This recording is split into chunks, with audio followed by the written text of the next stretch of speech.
அருகே புயல் இன்னும் சில நிமிடங்களில் கடக்க தொடங்கியுள்ளது. தற்போதைய நிலவரப்படி காக்கிநாடு அருகே மசூலிப்பட்டினம் என்ற இடத்தில் இருந்து சுமார் 100 முதல் 110 கிலோமீட்டர் தூரம் வரை காற்றுடன் கூடிய கனமழை பெய்து கொண்டிருக்கிறது.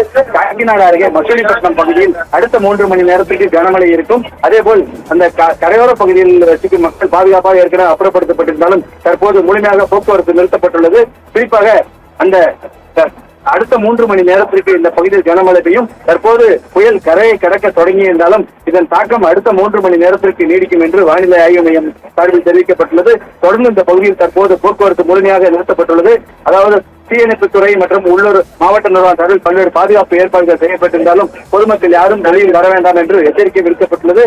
இந்த புயல் தாக்கமானது அடுத்த 24 மணி நேரத்திற்கு நீடிக்கும் என்று தெரிவிக்கப்பட்டுள்ளது. இதன் காரணமாக அந்த ஆந்திர மாநிலத்தின் கிழக்கு கோதாவரி, மேற்கு கோதாவரி உள்ளிட்ட விசாகப்பட்டினம், காக்கிநாடா பகுதிகளில் தொடர்ந்து கனமழை பெய்து வருவதும் குறிப்பிடத்தக்கது.